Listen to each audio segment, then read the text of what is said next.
Vida, saben que el material de esta clase de la unidad 2 es esta clase, que va a estar subida. A esto le sumamos el video complementario, que ya está en el aula virtual y se los mandé por mail. Y a eso le sumamos el material de lectura, que está en el aula virtual y se los mandé por mail. Todo eso para poder hacer las actividades prácticas del miércoles y el jueves. Así que si pueden, por favor, ver el video complementario, usar el material de lectura sería genial, ¿sí? Pegarle una leída al material de lectura. Juli, ¿me escuchás?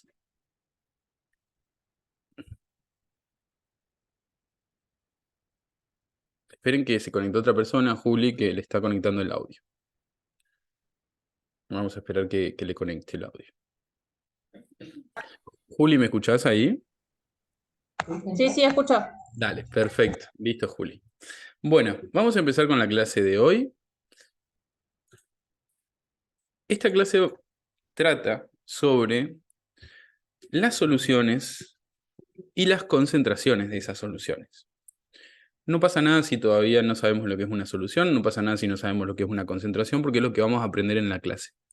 Y además, al final de la clase, vamos a hablar sobre qué es el pH, ¿sí? Y qué es el pH. Bueno, vamos a empezar de a poquito. Vamos a ir, esta clase se va sumando, ¿sí? ¿Qué es un mol? ¿Alguien sabe o tiene una idea de para qué se usa el mol? ¿Cuándo hablamos de mol? ¿Cuándo nombramos al mol? ¿Se acuerdan algo de eso? Pues una medida. Una medida, Noé, perfecto. ¿Medida de qué? Tranqui, tranqui, tranqui. Ayuden a Noé también el otro, los otros, las otras.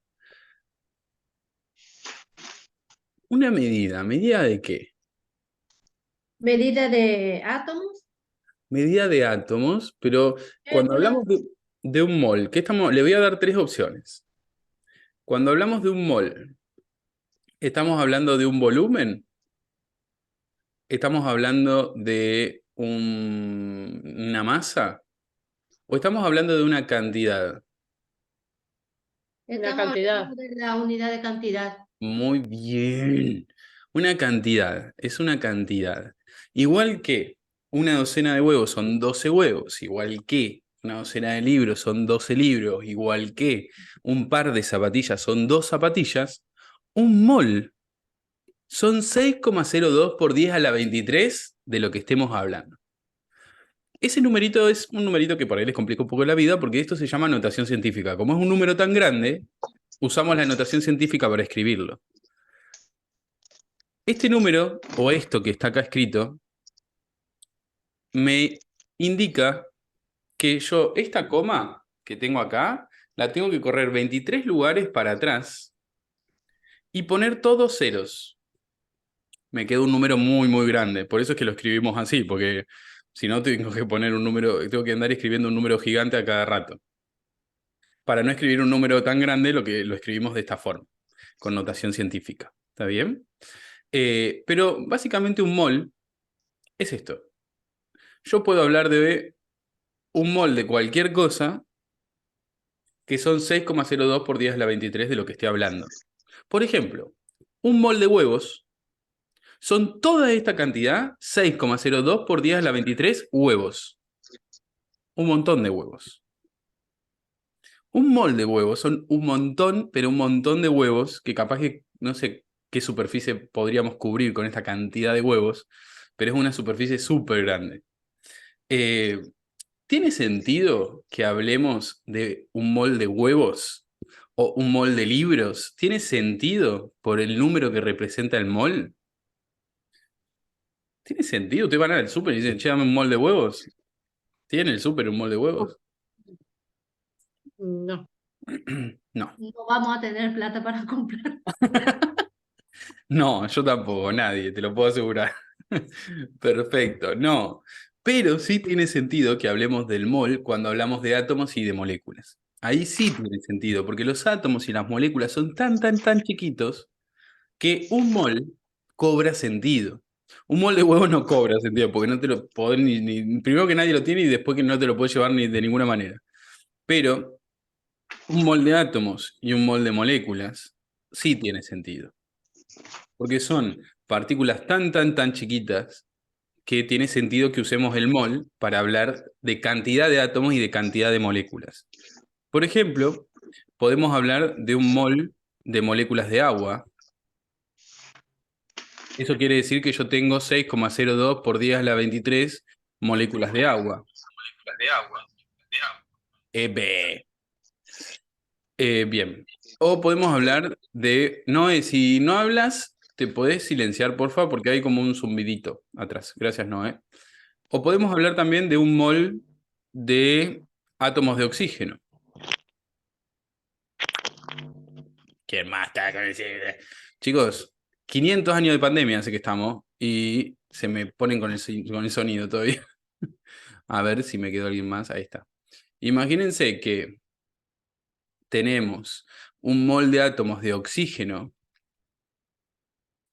Eso significa que tengo 6,02 por 10 a la 23 átomos de oxígeno.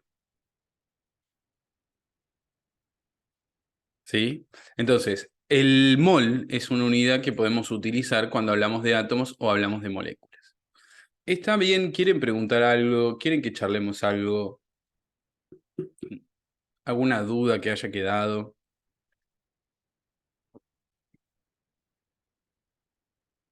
Hola, profe. Dale, Eve, no pasa nada. Ahí creo que ya entraste. Yo te silencié porque si no había ruidito atrás. A ver, ¿alguien tiene alguna duda del mol? Juli, Profe, o sea que un mol equivale a 6,02. por 10 a la 23, lo que estemos hablando. Sí, O sea que, no sé, de los huevos, un mol de huevos es 6,02 por 10 a la 23. exactamente, que serían toda esta cantidad de huevos. Ahora sí. Listo, gracias. De nada. Es una cantidad, como dijeron tus compañeras al principio, es una cantidad. ¿Alguna otra duda que quieran preguntar? Aprovechen a preguntar, somos poquitas, así que está bueno que si quieren preguntar, aprovechen. Ok. Dicho esto, vamos a empezar con la clase de hoy, con el tema de la clase de hoy. Lo del mol había que definirlo para poder después trabajar con el tema de hoy. Eh, la pregunta es, ¿qué es una solución? ¿Cuándo tenemos una solución en nuestra casa? Para eso hice dos videitos y se los voy a mostrar. Está el videito 1 y el videito 2. Y yo lo que quiero es que ustedes me digan dónde o en cuál de estos videitos se forma una solución. Miren los videitos. Acá tenemos el videito número 1. Acá tenemos el videito número 2. La pregunta es, ¿en cuál de estos videitos se forma una solución? En uno, que es en el 2, le agrego sal y lo mezclo. En el 1 le agregamos aceite. Y fíjense lo que pasa. ¿En cuál de estos videitos se forma una solución? ¿En el 1 o en el 2? A ver qué dicen ahí. En el 2. En el 2 porque se disuelve, dice Eve. En el 2, Jere dice en el 2. A ver, ahora quiero saber por qué. Porque se disuelve. Bien, se Y disuelve. queda ¿Qué, una qué sola, significa eso? y queda homogéneo. Queda homogéneo. ¿Qué significa que queda homogéneo? Vamos Queda al resto. una, ¿Queda? queda una sola fase, digamos, Muy una bien, muy solución. bien. Ahí dijiste lo correcto. Quedó una sola fase. Cuando algo es homogéneo o una mezcla es homogénea, significa que yo no veo más de una fase, ¿sí? Lo que vemos es solamente una fase. Yo no puedo distinguir dónde está la sal y dónde está el agua, que eran los que mezclamos para formar esta solución. Esto es una solución. En cambio, en el videíto 1, el aceite quedó en la parte de arriba y el agua quedó en la parte de abajo. Eso quiere decir que acá tenemos dos fases. Tenemos la fase del aceite y la fase del agua. En este caso no se formó una mezcla homogénea, se formó una mezcla que se llama heterogénea y por lo tanto en este caso no es una solución. Pero acá en el videíto número 2 sí tenemos una solución. Las soluciones son mezclas homogéneas de dos o más componentes, ¿sí? Eso quiere decir que no vamos a poder diferenciar más de una fase. Siempre en las soluciones yo voy a mirar y voy a ver todo igual, ¿sí? Les voy a dar otros ejemplos. A ver si en esos otros ejemplos ustedes me saben decir si son soluciones o si son mezclas, ¿sí? Mezclas heterogéneas. Por ejemplo, ¿qué pasa si yo mezclo agua y azúcar y un poco de azúcar? ¿Qué pasa? ¿Se forma una solución? Sí, Sí, sí, es lo mismo. Es lo mismo, sí, porque el agua, el azúcar se va a disolver en el agua y vamos a tener una solución así homogénea, una mezcla homogénea. Muy bien. ¿Qué pasa si yo mezclo agua con arena? no va a ser mezcla porque la arena se va a ver Se va abajo. Se como va a el- ver. Muy bien, la arena queda como abajo. Melanie dice, no se mezcla, perfecto, se va a ver. Entonces no va a ser una mezcla homogénea, va a ser una mezcla heterogénea y por lo tanto no va a ser una solución. Las soluciones son mezclas homogéneas. Muy bien. Ahora, ¿qué pasa si yo pongo agua, azúcar y sal?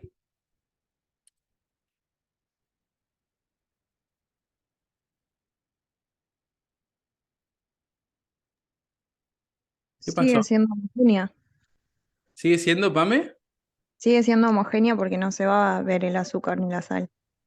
Se disuelven también, dice ahí, es una solución, y Pame dijo es homogénea porque tampoco se vuelve a formar, digamos. Muy bien, sigue siendo una solución. Lo que pasa es que esa solución tiene más de dos componentes, ¿sí? Y es lo que vamos a charlar ahora. Los componentes de la solución, o sea, lo que forma las soluciones, tiene nombre, ¿sí? Por ejemplo, nosotros en este vasito, que es el vasito del videíto número 2, pusimos agua y en el agua le agregamos la sal. Cuando formamos las soluciones, hay algo que siempre se llama solvente, que es lo que está en mayor cantidad, ¿sí? Y hay algo que se llama soluto, que es lo que está en menor cantidad, ¿sí? Ahora, estas dos cosas juntas forman la solución. El agua en este caso es el solvente, porque yo tenía un montón de agua, y le agregué un poquito de sal, que eso es el soluto. Hay veces que una solución puede tener más de un soluto, más de uno. Por ejemplo, en este ejemplo que yo les di recién, le ponemos agua, que es el solvente, le ponemos sal, pero también le ponemos azúcar, y se forma una solución. No hay problema, las soluciones pueden tener más de un soluto, sin ningún drama, ¿sí? No es que imposible, no. Siempre que cuando yo mezclo las cosas se forme una solución homogénea, una mezcla homogénea, está todo bien, ¿sí? ¿Está claro? ¿Quieren que pensemos algún otro ejemplo?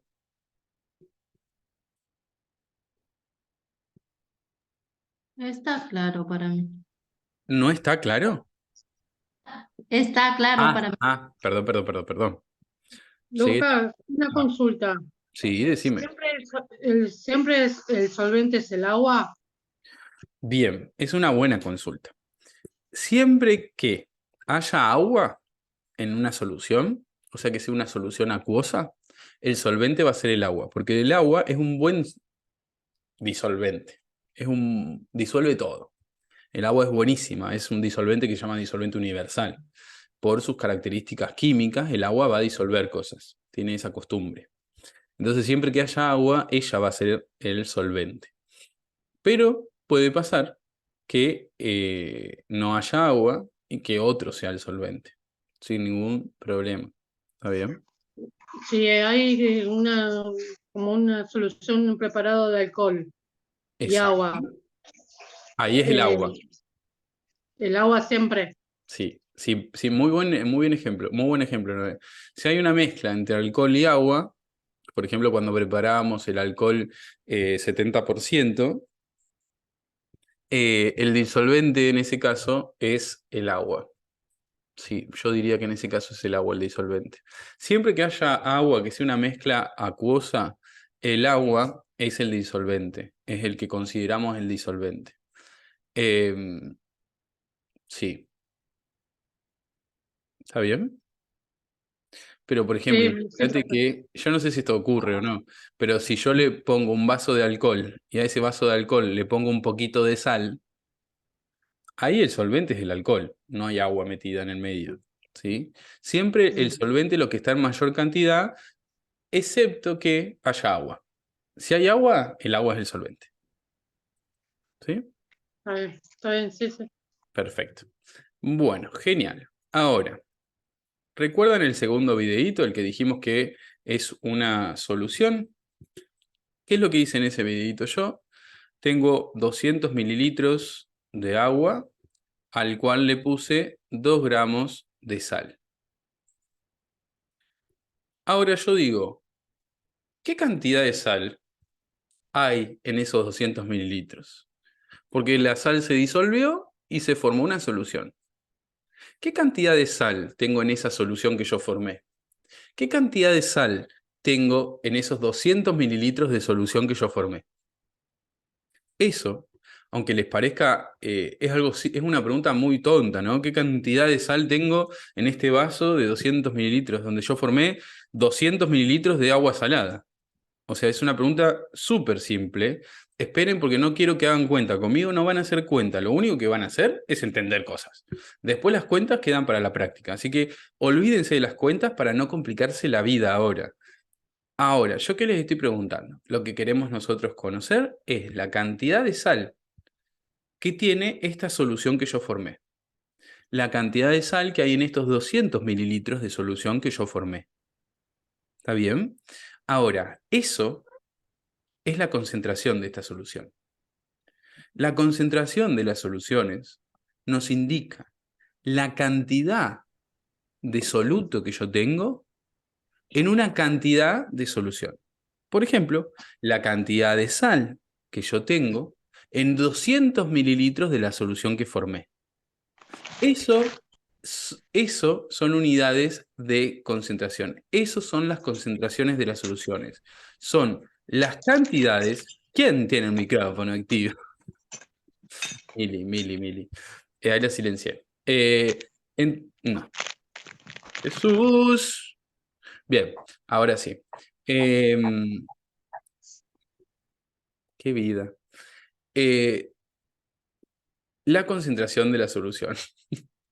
Vamos a ver un ejemplo para que vaya más a la cotidianidad, para entender bien lo que es una solución, una concentración de una solución. ¿Les gusta el jugo?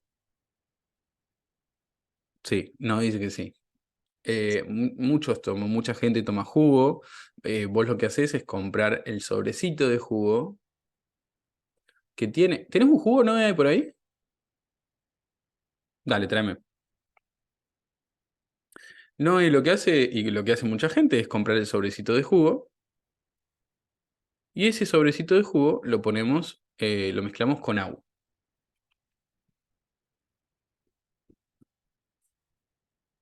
No, ¿cuántos gramos tiene el juguito tan? No te escucho, no, está silenciada. 15 15 gramos. gramos. Perfecto, me encanta. 15 gramos de sólido, digamos. A eso, ¿no? ¿En cuánto lo pones? ¿En cuántos mililitros de...? En 1 litro. Muy bien. Ese sobrecito, si sos mi abuelo lo pone en 2 litros. Queda riquísimo el jugo. Viejo rata ese. Ok, entonces le ponemos esos 15 gramos de jugo sólido, lo ponemos en 1 litro de agua. Cuando lo mezclas, obtenés una solución, ¿sí? Cuando lo mezclas, obtenés una solución. Se forma el juguito de naranja que podés tomar. Esto es arte puro, ¿eh? ¿Cuánto formaste de este jugo, de esta solución? ¿Cuánto hiciste? ¿Qué volumen? ¿Cuánto tenés de jugo hecho? 1 litro. 1 litro. Muy bien. Noé, ¿cuál es la concentración? La cagué a Noé, pobre, porque está ahí. Pero ¿cuál es la concentración de este jugo que vos preparaste? A ver si, a todo el mundo, a todo el mundo, a todo el mundo, no solo a Noé, vamos. Si hablo de concentración, ¿qué estoy diciendo? ¿Qué quiero saber de este jugo que preparé? La cantidad, digamos, el volumen de la cantidad ¿La cantidad de qué? del líquido, del agua, del preparado, digamos. Están ahí, ¿eh? Cantidad de soluto, dice Karina. Melanie dice cantidad de agua sobre el jugo. Lo que yo quiero saber cuando hablo de concentración es la cantidad de soluto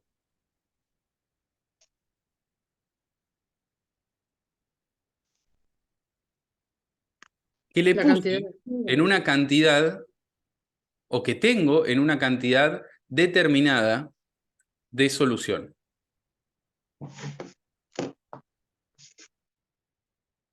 El soluto en este caso es el sobrecito de jugo. Y la cantidad de solución es la cantidad de jugo ya preparado que hice, de juguito de naranja. ¿Cuánto tenía el sobrecito? 15 gramos. 15 gramos. Y esos 15 gramos, ¿en cuánta solución están? ¿Cuánto preparé yo? En 1 litro, sería 1000 mililitros. Muy bien. 1 litro o 1000 mililitros, lo mismo. Esto, chicos, es la concentración de mi jugo. Es la cantidad de soluto que yo tengo en una cantidad de solución. Tengo 15 gramos en 1 litro de solución. Eso es la concentración de mi solución, de mi jugo. Es una pavada. Es cuánto tengo yo de soluto, que en este caso son 15 gramos, en un volumen determinado, que en este caso es 1 litro, porque lo hicimos así, de la solución. Esta relación entre la cantidad de soluto que hay en una determinada cantidad de solución es lo que llamamos concentración de mi solución. ¿Cuánto jugo tiene en 1 litro de la solución? Es lo que llamamos concentración de la solución. Pregunten, ¿qué dudas hay con el juguito? ¿Hay alguna duda? ¿Se entendió? ¿No se entendió? Entonces la concentración sería el sobrecito de jugo con el agua. La concentración sería la relación entre la cantidad de jugo o que hay en una cantidad determinada de la solución. No es el sobrecito en el agua. Eso es la solución. Mm. Ahora, la concentración es la relación que hay entre la cantidad de jugo que yo puse, de soluto, y que tengo en una determinada cantidad de la solución. ¿Cuánto jugo le puse yo en 1 litro de solución que terminé formando? En esta jarra de jugo, ¿cuánto soluto hay? 15 gramos. Bien, Sonia. Eso es la concentración. Genial. ¿Alguna duda más que quieran preguntar? Podemos ver otro ejemplo si ustedes necesitan. Y si no, seguimos con la clase, como ustedes quieran.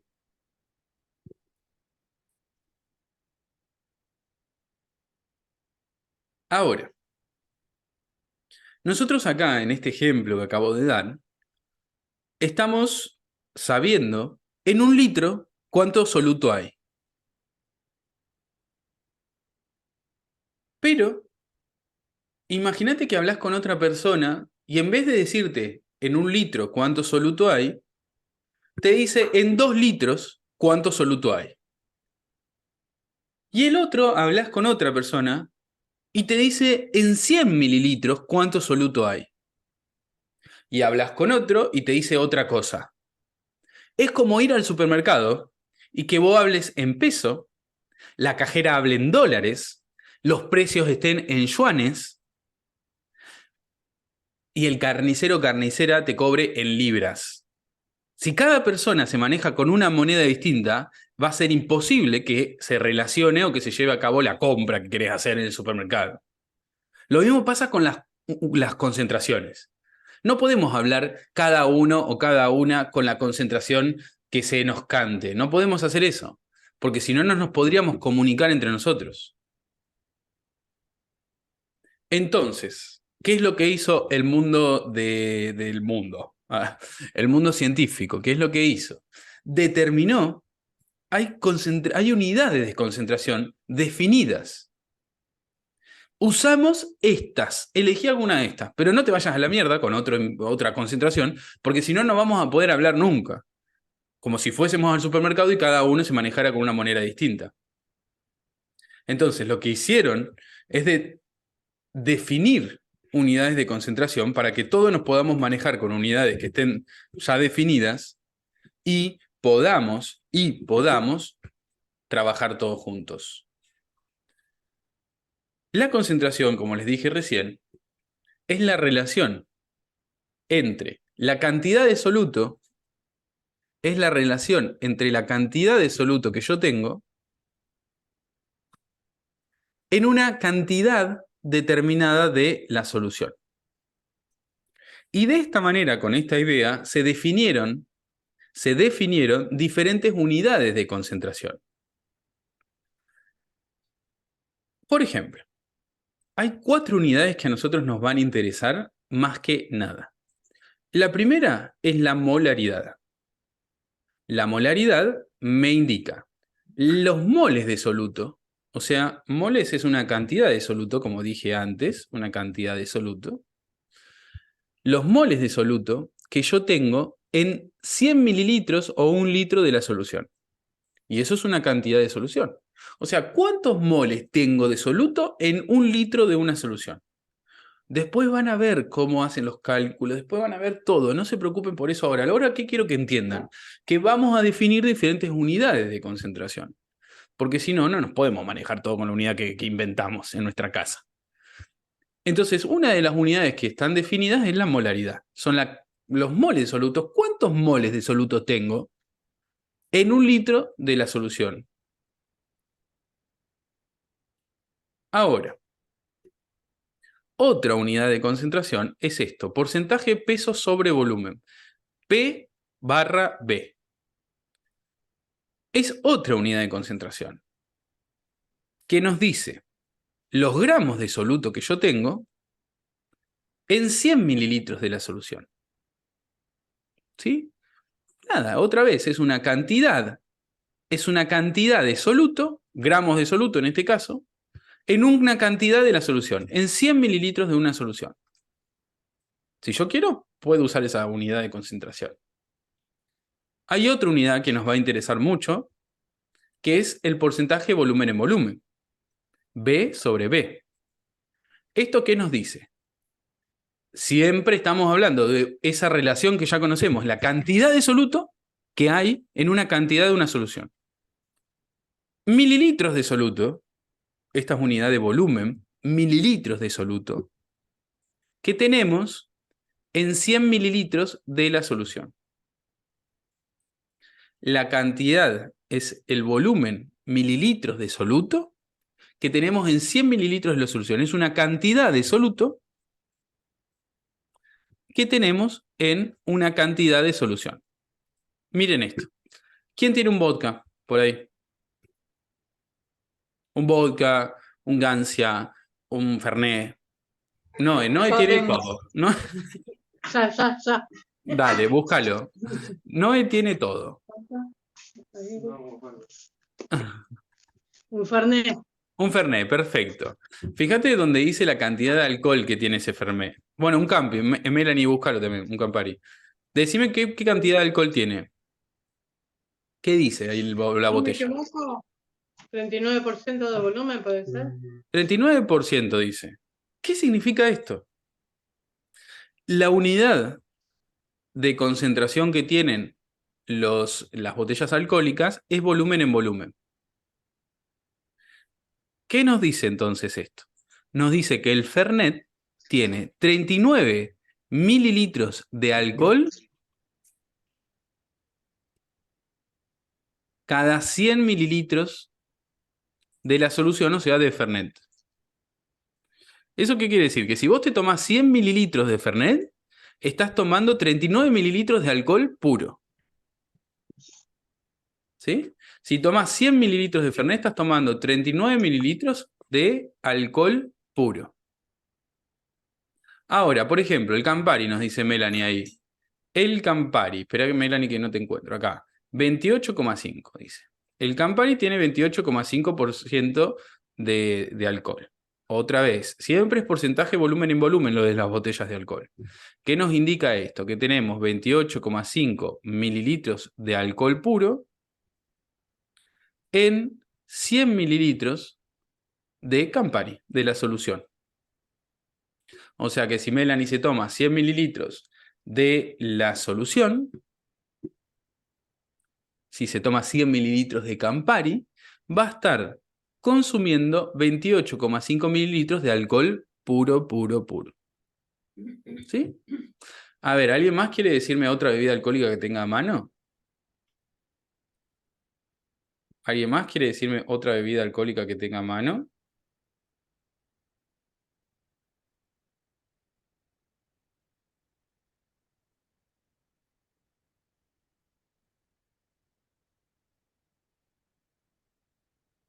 ¡Adá! Nadie tiene nada, nadie quiere saber otra bebida alcohólica. Ay, ¿Sonia? yo no tengo nada. No tengo nada, tomé todo y tiré todo. Tomé todo. Tiré todo. No tiren las botellas, chicos. Un vino en botella ¿Podemos, tiene, Melu, podemos dar un decime. ejemplo, profe, del de arriba? ¿Qué? ¿Podemos dar un ejemplo del de arriba? Pasa que el de arriba no van a tener un ejemplo a mano. El porcentaje volumen en volumen tienen ejemplos en la mano, a mano, digo, ¿viste? Las botellas. Claro. Hola Sí. Lucas. Hola, Daniela. Un tequila, Un te- 38% Bien, de Daniela. volumen.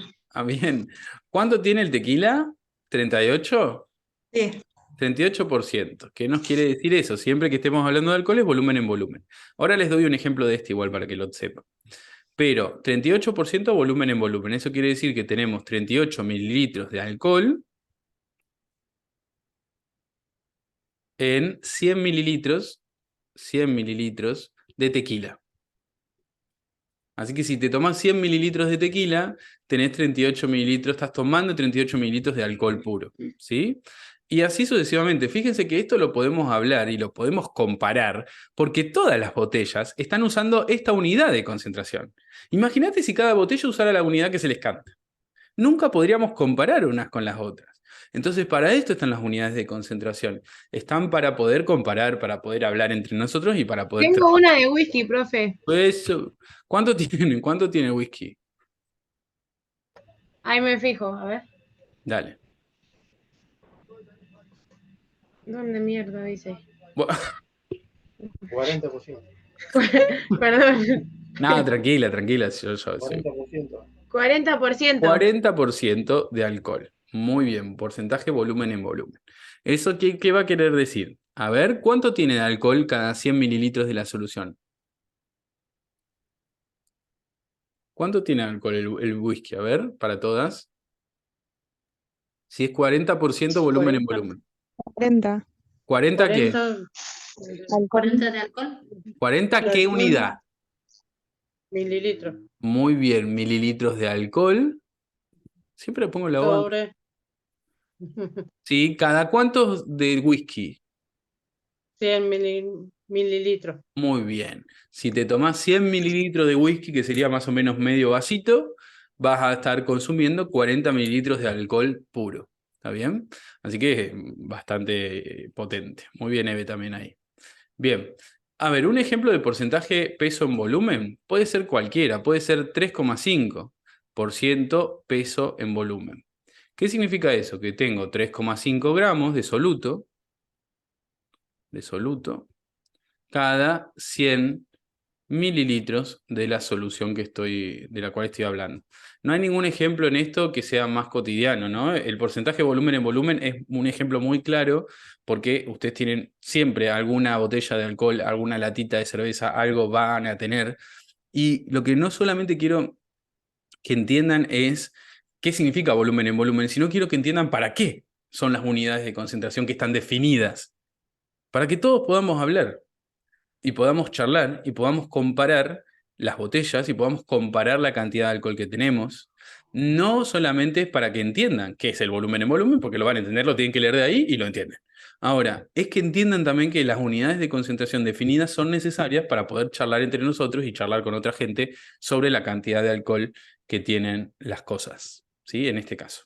Y nos queda una unidad más de concentración, que es el porcentaje peso en peso. El porcentaje peso en peso son los gramos de soluto que vamos a tener o que vamos a encontrar en 100 gramos de una solución.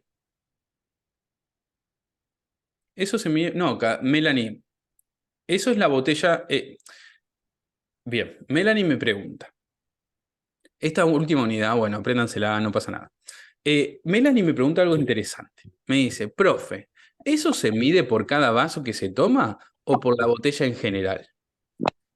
La unidad de concentración, por ejemplo, volumen en volumen. ¿Quién le quiere responder a Melanie? Si a mí me dice que tengo 40% volumen en volumen.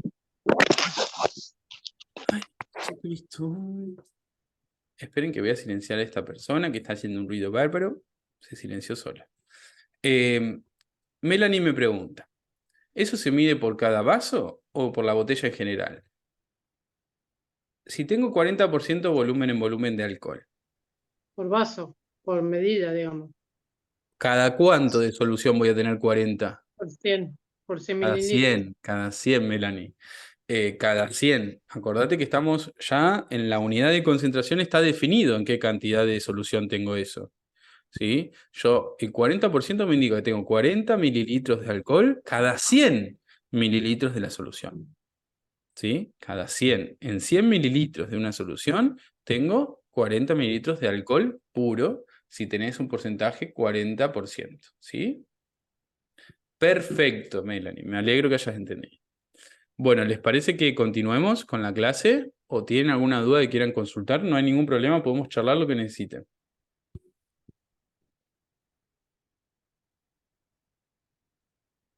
Ok. Esta es la primera parte de la clase. Ahora lo que vamos a hacer es saltar a la otra parte de la clase, que van a pensar que no tiene nada que ver, pero después vamos a ver que tiene todo que ver. ¿Sí? Porque vamos a terminar hablando de algo que junta todo lo que vimos. En la segunda parte de la clase, tenemos que hablar de unas moléculas que se llaman ácidos y unas moléculas que se llaman bases. ¿Sí? Los ácidos y las bases. Ahora, esto les puede complicar la vida, pero que no se las complique, porque son definiciones. Las definiciones se aprenden y las aplicamos. Por ejemplo, yo siempre doy el mismo ejemplo. Una lapicera es aquella que tiene un recipiente plástico, adentro hay tinta y sirve para escribir. Y de esta manera ustedes se dan cuenta si una cosa es una lapicera o un ladrillo. Eso es una definición de lapicera. Estoy diciendo qué es una lapicera. Es una definición. ¿Eso les confunde a ustedes? Ustedes ven una lapicera y dicen, ah, no, capaz que, no sé, una servilleta. No se confunden las lapiceras con la servilleta. ¿Por qué? Porque es una definición. Lo mismo pasa con los ácidos y con las bases. Lo mismo. Yo ahora les voy a decir qué es un ácido. Y listo. Y vamos a tener ejemplos y todo. Parece complejo, pero son definiciones. Así que no se confundan en su cabeza las ideas, ¿no? Porque son definiciones. Las definiciones me indican algo que tengo que aprender. En el caso de los ácidos, son moléculas que cuando yo las pongo en agua, liberan protones, hidrógenos con cargas positivas. Eso es un ácido. Si yo pongo un ácido en agua, ¡pam!, soltó un protón. Si yo pongo un ácido en agua, soltó un protón. Fíjense que acá tenemos una reacción química que se llama de disociación, donde tenemos un ácido, cuando lo puse en agua, que me lo marca la flechita, acá la flechita me indica que yo lo puse en agua, lo que obtengo es el mismo que teníamos antes, pero que soltó un hidrógeno positivo, un protón, lo largó. Lo largó. Entonces, un ácido es aquella sustancia que cuando yo la coloco en agua libera un protón. Por ejemplo, miren este ácido. Este es el ácido clorhídrico, ¿sí? El ácido clorhídrico, cuando yo lo coloco en agua, se rompe y libera un protón en el agua. El ácido clorhídrico es un caso medio especial. No es especial, hay muchos otros, pero es un caso especial porque es lo que llamamos un ácido fuerte. ¿Por qué lo llamamos ácido fuerte? Porque no importa la cantidad que yo ponga en el agua, todas esas moléculas van a liberar un protón. Pongo 10, las 10 liberan un protón. Pongo 20, las 20 liberan un protón. Pongo 30, las 30 liberan un protón.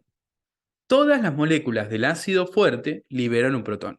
Por eso se llama ácido fuerte, porque no queda ninguna, pero ninguna en forma del ácido. Todas liberaron un protón. Todas. Pero también existen los ácidos débiles. Yo los pongo en agua y solamente unas pocas liberan un protón. No todas, algunas.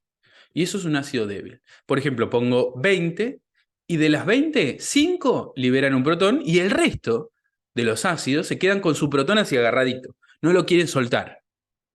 Entonces tenemos los ácidos fuertes, donde todas las moléculas que yo coloco liberan un protón en el medio acuoso, y los ácidos débiles, donde solamente algunas de esas moléculas que yo coloco liberan un protón. ¿Sí? Pero la idea es que todos son ácidos. Todos cuando los pongo en agua, ¡pac!, sueltan un hidrógeno positivo. Solamente que hay una diferencia entre ácidos fuertes y débiles. A ver, consulten a ver qué dudas tienen.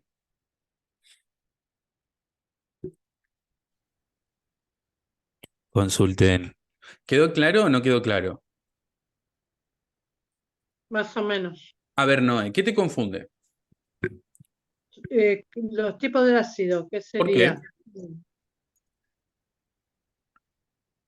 ¿Por qué te confunde? A ver. Digamos, los ácidos, ¿cuál serían los ácidos? Los ácidos son Eh, todas las moléculas que cuando yo las pongo en agua sueltan un protón. está, ahí Son está. todas. Acá di algún ejemplo, así como para que esté ahí algún ejemplo medio real, pero la realidad es que cualquier molécula que vos pongas en agua y cuando esté en el agua libera un protón, un hidrógeno positivo, es un ácido. Ahora están los ácidos fuertes y los débiles. Ahí está. ¿Está bien, no? ¿Estás segura, no? Sí. Perfecto. Perfecto. ¿Algún otro? Lucas, Dani, consulta. sí. ¿Cómo nos damos cuenta cuando es un ácido fuerte o un ácido débil? No se van a poder dar cuenta. No les voy a preguntar tampoco, dígame un ácido fuerte. No, lo que sí quiero que sepan es la diferencia entre estos ácidos. Pero para saberlo hay que conocerlos. No es que van a poder saber con verlo si es fuerte o es débil. Pero sí lo que quiero es que entiendan la diferencia entre unos y otros. ¿Sí? Ok. Gracias. De nada, Dani.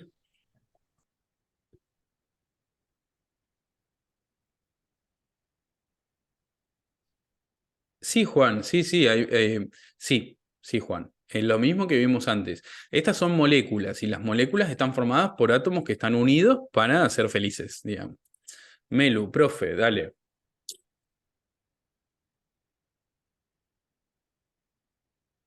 No, no voy a repetir. Saben que no me copa repetir para nada. Quiero que me digas qué es lo que te confunde de esa diferencia entre ácidos débiles y fuertes. ¿Qué es lo que te confunde? A ver, Mel, así lo charlamos. Pues si repito, para repetir está la clase grabada. A ver, Mel, decime qué es lo que te confunde de eso. Y lo charlamos. ¿Querés desmutearte? Mejor. Así lo podemos charlar. Sin complicarte, sin vergüenza.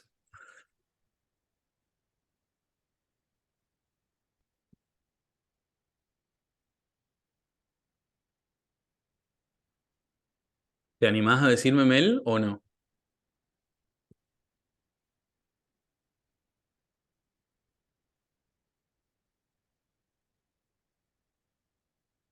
Bueno, como siempre les digo, no me pidan que repita porque no me gusta para nada.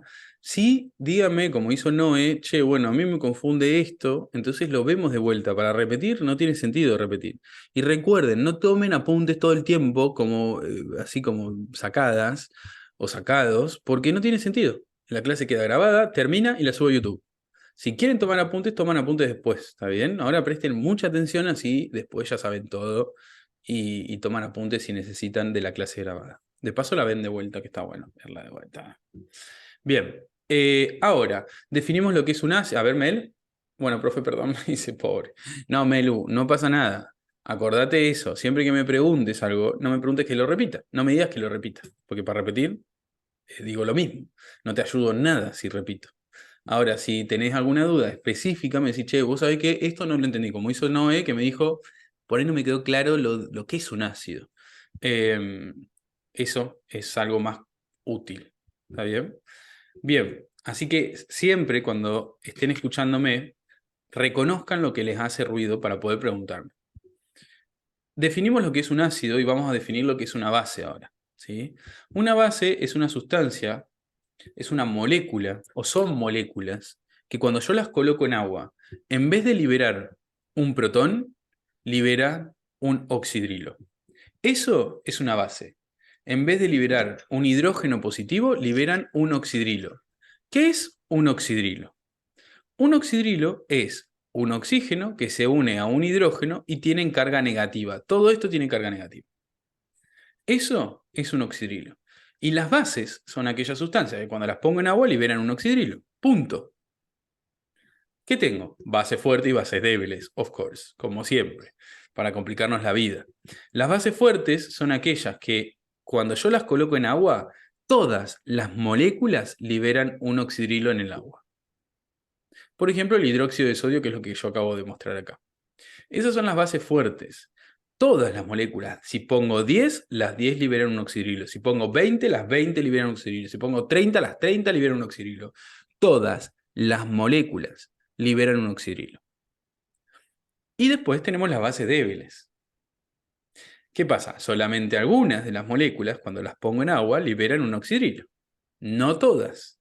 Algunas se quedan con el oxidrilo bien agarradito a su cuerpo. ¿Qué es lo que sucede? Pongo 20, 5 van a liberar un oxidrilo, el resto se lo quedan agarradito acá. Eso es una base débil. ¿Sí? Fíjense que la idea es la misma que los ácidos fuertes y los ácidos débiles. La idea es la misma. Pero solamente que cambiamos de molécula. Ahora, cuando yo pongo esto en el agua, ¡pac!, libera un oxidrilo. ¿Sí? ¿Dudas?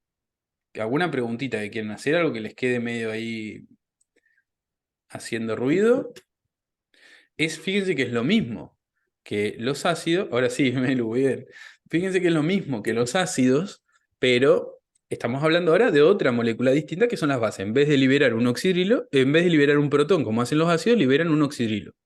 Un oxígeno con un hidrógeno con carga negativa. Noé. No te escucho, Noé. Si querés preguntar algo, no te estoy escuchando, ¿eh? No, no. Ah, bueno. Eve, ¿por qué algunas bases débiles largan el oxidrilo y otras no? Muy buena pregunta, pero nos supera ampliamente para lo que estamos viendo acá en el curso, ¿está bien? Eso tiene que ver con la unión que tiene ese oxidrilo con esas moléculas. Así que es más complejo, es más químico, ¿sí? Es cómo está unido ese oxidrilo ahí. Por eso solamente algunas liberan el oxidrilo y otras se lo quedan.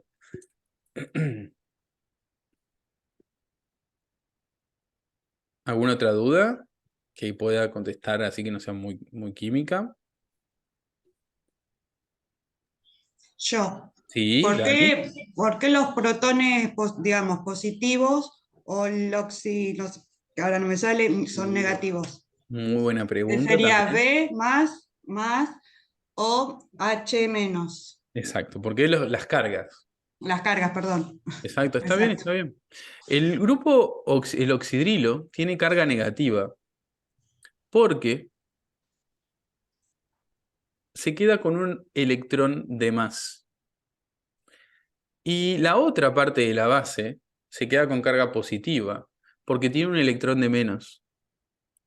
Es que cuando se produce la ruptura de la base y se libera el oxidrilo y se libera la otra parte de la base, el oxidrilo se queda con un electrón de más y la base se queda con un electrón de menos. Por eso es que acá queda positivo y acá queda negativo. Tiene que ver con el tipo de enlace que tienen estas moléculas, ¿sí? El tipo de unión que tienen estas moléculas que estamos viendo. Y lo mismo pasa con el protón. El protón tiene carga positiva porque tiene un electrón de menos. Acuérdense que los electrones tienen carga negativa. Entonces, si tenemos un electrón menos, vamos a quedar con carga positiva. Tiene que ver con el tipo de interacción, con el tipo de enlace que tienen estas moléculas, ¿sí? Tiene que ver. Pero siempre que ustedes vean carga negativa o positiva, es por eso, porque esto tiene un electrón de más y esto que es positivo tiene un electrón de menos. Entonces, de esa manera, tienen diferentes tipos de carga. Tiene que ver con el tipo de unión que tienen estas moléculas, ¿sí? Que al romperse queda así. El oxidrilo se va con un electrón de más.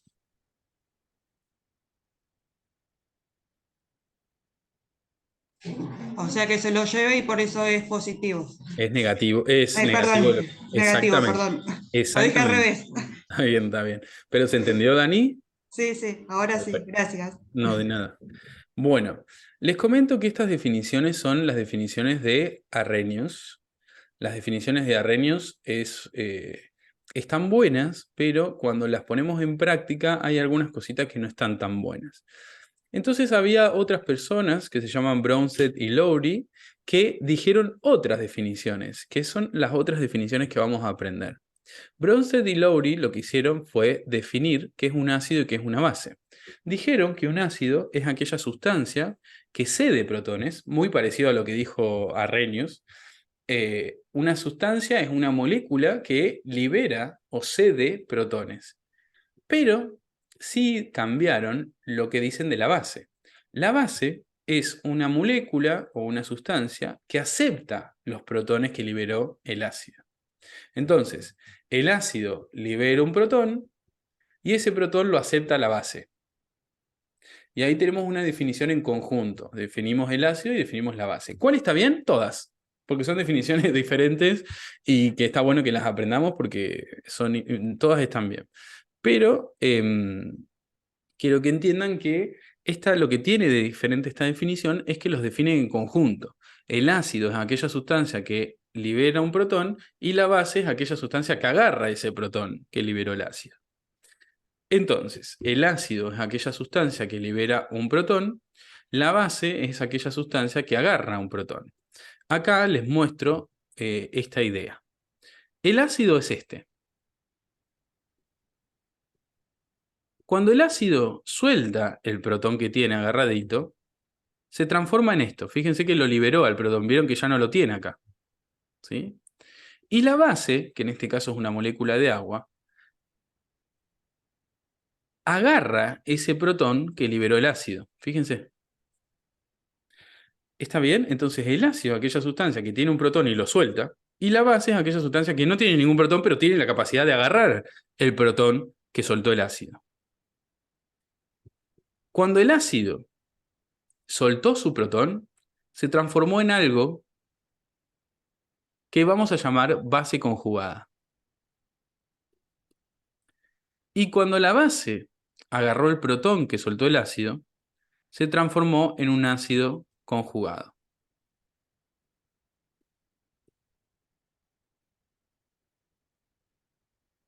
Esto también son definiciones, son ideas, pero tiene que quedarles claro. Yo sé que acá por ahí confunde un poquito porque puse moléculas reales, pero no pasa nada. Fíjense que acá el ácido tiene su protón y luego de que lo ponemos en agua, libera su protón. Acá no lo tiene más. ¿Ve que solamente le quedó una carga negativa? No le quedó el protón. Acá no está el hidrógeno que tenía antes, ¿sí? Entonces se transformó en lo que llamamos base conjugada. Y la base, fíjense que acá tenemos una molécula de agua. Luego de que ocurrió esta reacción química, ponele, tenemos acá un ácido conjugado, un hidrógeno con carga positiva. O sea, el agua unió a ella un hidrógeno con carga positiva. La base se transformó en su ácido conjugado. La base cumplió su función, que es agarrar el protón, y se transformó en su ácido conjugado. El ácido, por otro lado, cumplió su función y liberó su protón, y se transformó en una base conjugada. Yo sé que por ahí son muchos nombres y les complica la vida.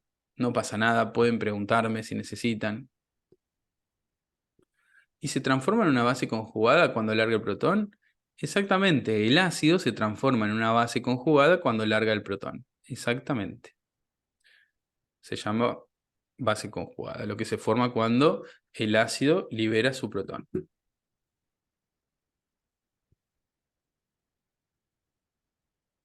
¿Dudas? Pregúntenme, yo sé que es... Pero son definiciones, son, che, si el ácido pierde su protón, se forma una base conjugada. Si la base agarra un protón, se forma un ácido conjugado. Yo sé que son nombres que son chotos, pero son nombres, nada más. Yo le dije, el ácido pierde su protón, se transforma en una base conjugada. La base agarra un protón, se transforma en un ácido conjugado. O sea que de las dos formas siempre es un ácido conjugado, ¿no? ¿Por qué de las dos formas siempre es un ácido conjugado? Por lo que dijiste recién, pierde y agarra un protón. Cuando, mira, si el ácido... O me perdí yo, perdón. Sí, no pasa nada. No, fíjate acá la imagen. Cuando el ácido pierde su protón, se transforma en una base conjugada. Cuando la base agarra un protón, se transforma en ácido conjugado. ¿Sí? ¿Por qué esto? Porque le tenemos que poner nombre a lo que se forma cuando el ácido y la base cumplen su función de ácido y de base. ¿Sí? Le ponemos un nombre distinto. ¿Sí? Está bien, ¿tienen alguna duda? Apréndanselo de última como lo que es, son definiciones. Estamos definiendo lo que es un ácido, lo que es una base y lo que es un ácido conjugado, una base conjugada. Estamos dando definiciones, ¿está bien?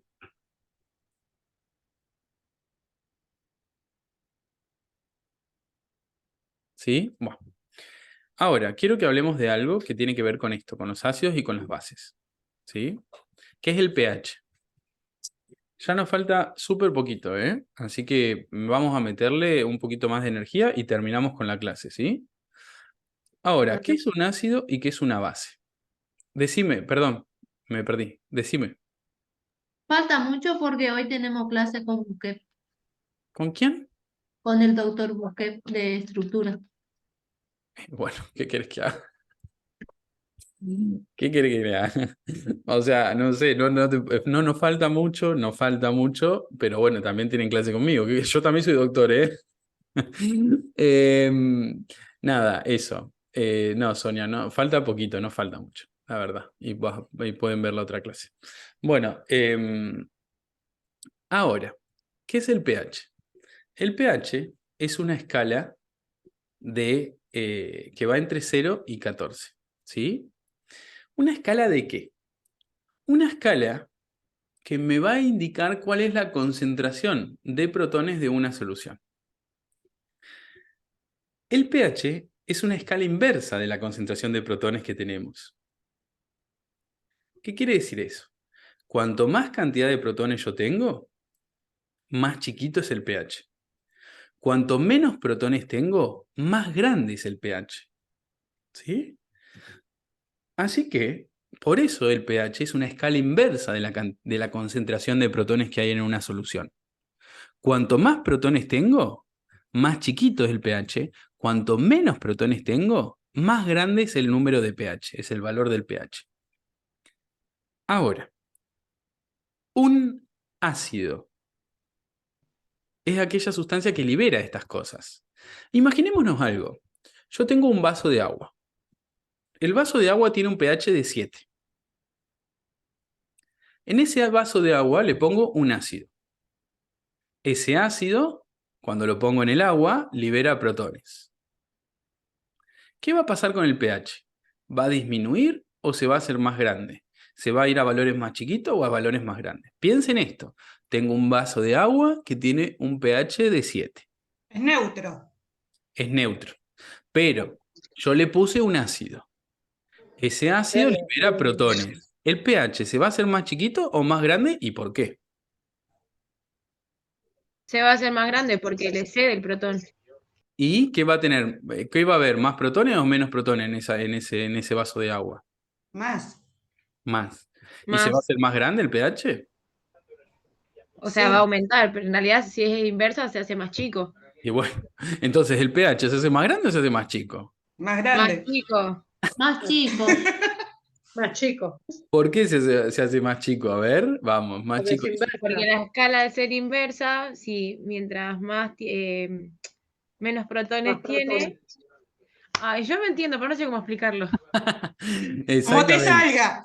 Como te salga, sí, ya fue. No tengan vergüenza. Ustedes hablen como tienen que hablar. Fíjate, yo también me equivoqué en la actividad anterior y Sí, lo no expliqué pasa como nada. pude. No pasa Que al nada. tener menos protones del otro lado, de la parte de las bases, como al liberarle tiene menos. Bien. No sé cómo explicarlo. Muy bien, muy bien. Bueno, vamos a traducir lo que dijeron. Yo tengo un vaso de agua que tiene un pH de 7, porque tiene más protones, dice Juan. En ese vaso de agua que tiene un pH de 7 le puse un ácido. El ácido libera protones en el agua. Entonces voy a tener más cantidad de protones en el agua. Cuanto más cantidad de protones tengo, más chiquito se hace el valor de pH. Cuanto más cantidad de protones tengo, más chiquito se hace el valor de pH. Entonces de 7 va a bajar, va a ser 5, 4, 3, el que quiera. Pero, ¿entienden eso? Es una escala inversa de la concentración de protones, lo que quiere decir que cuanto más protones tenga, más chiquito se hace el pH. Se hace más ácido, ¿no? Más, ahora lo vemos, exactamente. ¿Qué es lo que nos dijo la compañera ahí? Si el valor de pH está entre 0 y 7, eso es una solución ácida. Quiere decir que tiene muchos protones. Si el valor de pH está entre 7 y 14, eso es una solución que se llama básica o alcalina. Y si el pH es justo de 7, es una solución neutra. Siempre que estemos hablando, por ejemplo, yo le mido el pH a un vaso de leche. El pH me da 8. Eso quiere decir que la leche es una solución básica o alcalina. Yo le mido el pH al jugo de limón y me da un pH de 2. Quiere decir que el jugo de limón es una solución ácida. Entonces, gracias Una consulta. Sí, bancame un segundito. Gracias a los valores de pH, yo puedo decir si una solución es ácida o básica o neutra. Sí, decime. ¿Cómo sabemos el pH de lo que sea? No. El pH se puede medir de dos maneras. Una, si la querés hacer así, hay una cosa que se llama pHímetro. Hay un aparatito que se llama pHímetro que nos dice el pH de una solución. Y si no, lo que tenés también son unas tiritas de colores que vos las metes así en la leche, por ejemplo, y sale y hay un color más fuerte que otros. Y dependiendo cuáles sean los colores que salen, vas a saber el pH, ¿sí? Porque te dice, si sale este color, es tanto. ¿Sí? Se llaman tiras reactivas de pH. ¿Y cómo hacemos? Ponerle que nos den un ejercicio para saber No cuánto pH. pienses en los ejercicios, porque si les doy un ejercicio, es con los datos, todo, no les voy a hacer comprar está tiras de pH, ¿está bien? No se preocupen que yo siempre les voy a dar toda la información, ¿sí? Está bien, está bien. Nos quiere drogar el profe. Sí, sí, no. Yo nunca les voy a dar un ejercicio que tengan que, no sé, hacer algo raro. No, tienen que, siempre los ejercicios van a tener toda la información necesaria para resolverlos. Hay otra cosa que les quiero decir. Siempre que tengamos una solución que tenga agua, vieron que hablamos mucho de las soluciones acuosas, la concentración de protones y las concentraciones de oxidrilos están balanceadas. ¿Qué significa esto? Se relacionan entre sí estas concentraciones de oxidrilos y de protones, siempre que la solución tenga agua. ¿Eso qué quiere decir? Cuando tengo mucha cantidad de protones, tengo poquita cantidad de oxidrilos. Cuando tengo poquita cantidad de protones, tengo mucha cantidad de oxidrilos. Están balanceadas. Si tengo mucha de uno, tengo poquito del otro. Y así sucesivamente. Siempre que tengamos una solución que tenga agua, va a pasar esto que les acabo de contar, ¿sí? Tengo balanceadas las cantidades de oxidrilos y de protones. ¿Está bien? Ahora, en nuestro cuerpo y en la vida hay unas soluciones que son muy interesantes que se llaman soluciones buffers. Imagínense que tenemos un vasito con agua. Lo que acabamos de hacer, así que espero que lo digan bien. En ese vasito tiene un pH igual a 7. En ese vasito le agrego un ácido. ¿Qué va a pasar con el pH? ¿Va a quedar igual a 7 o que va a bajar, va a subir?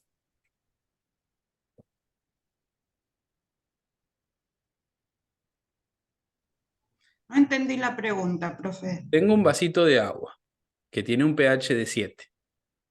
Le agrego un ácido. ¿Qué va a pasar con ese pH? ¿Se va a hacer más grande? ¿Se va a hacer más chiquito? Queda igual.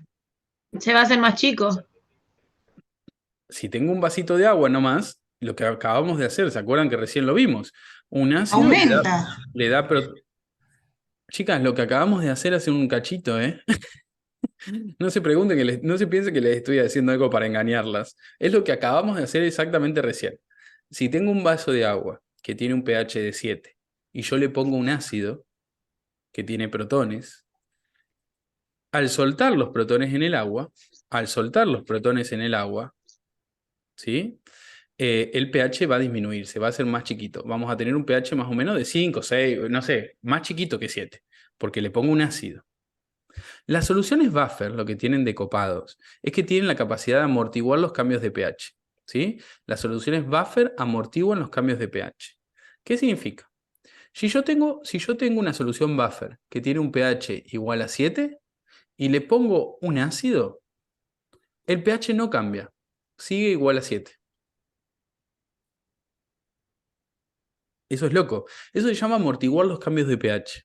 Las soluciones buffer amortiguan los cambios de pH. Hacen que si yo le agrego una pequeña cantidad de un ácido, ya si le pongo mucho, bueno, es otra historia, ¿no? Pero si le agrego una pequeña cantidad de un ácido o de una base, no cambia el pH, ¿sí? Ahora, si le pongo 1 kilo de un ácido, sí va a cambiar. ¿Está bien? ¿Está bien? Muy bien. Ahora, ¿cómo están formadas las soluciones buffer? ¿Cómo están formadas las soluciones buffer? Siempre las soluciones buffer van a estar formadas por un ácido débil y su base conjugada o por una base débil y su ácido conjugado. Las soluciones buffer son muy importantes porque amortiguan los cambios de pH y en nuestro organismo eso es muy necesario. Por ejemplo, la sangre de nuestro organismo siempre está en un valor de pH de 7,35, 7,45 y no puede variar. Porque si varía, vamos a tener algunos problemitas, que es lo que van a ver ustedes en los videitos complementarios. Una solución buffer que hay en la sangre es esta. Es ácido carbónico y bicarbonato. El ácido carbónico es el ácido débil y el bicarbonato es la base conjugada del ácido carbónico. El bicarbonato es lo que se forma cuando el ácido carbónico pierde un protón. Entonces tenemos un ácido débil y su base conjugada. Esto está en la sangre. Lo que hace que la sangre tenga la capacidad de amortiguar los cambios de pH. ¿sí? Para que en la sangre no haya cambios de pH que puedan perjudicar nuestra salud, ¿sí? Esa es la idea de las soluciones buffers, que puedan amortiguar los cambios que hay o que pueden llegar a haber en nuestro organismo, ¿sí? Porque en nuestro organismo es muy necesario que los valores de pH estén muy controlados. ¿Tienen alguna duda? Ya terminamos la clase, pero si tienen alguna duda podemos charlar lo que ustedes necesiten.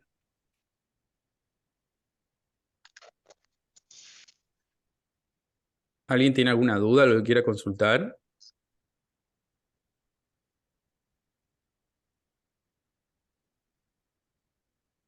Bueno. No, profe. No. Bueno, porfa, les pido que vean el videíto complementario que ya está subido en el aula y se los mandé por mail. Y les pido, porfa, que también lean el material de lectura. ¿Qué significa A mí amortiguar? me dieron lo que en el aula. ¿Eh? El aula web, a mí no me dieron el permiso todavía. Tranqui, fue mi culpa eso. Esta semana las van a aceptar, igual por mail yo les mandé las cosas, ¿te llegó? Sí. Perfecto. Esta semana igual ya les mandé hoy para que vayan aceptando. Karina pregunta, ¿qué significa amortiguar los cambios de pH? Amortiguar los cambios de pH significa lo que vimos recién, que yo tengo una solución buffer. Si le agrego un poquito de un ácido o de una base, el pH no cambia, ¿sí? Se mantiene siempre igual. Eso significa amortiguar los cambios de pH. Y lo logran las soluciones buffer, que están, por ejemplo, en nuestro organismo, la sangre. De nada, Victoria. Bueno, chicas y chicos, si les parece bien, no tiene que ver con lo que estamos viendo, pero quisiera saber si va a haber clases el miércoles. ¿Qué pasa el miércoles que dicen que no hay clase? Sí, ya le digo que va a haber. O sea, no Es sé qué. paro de ATE, es para la secundaria, nada que ver con la facultad. Es paro de Listo, ATE y todo eso. listo. Para los chicos de Igual yo les primario y aviso esto. secundario. Nosotros no podemos hacer mucho paro ni clase porque no llegamos vamos a terminar en enero rindiendo. Así que, Vamos a pasar Navidad con vos. Y sí, Año Nuevo también. tal cual. Mirá que si cocinan yo voy, ¿eh? Yo me estreno. Yo te cocino. Listo.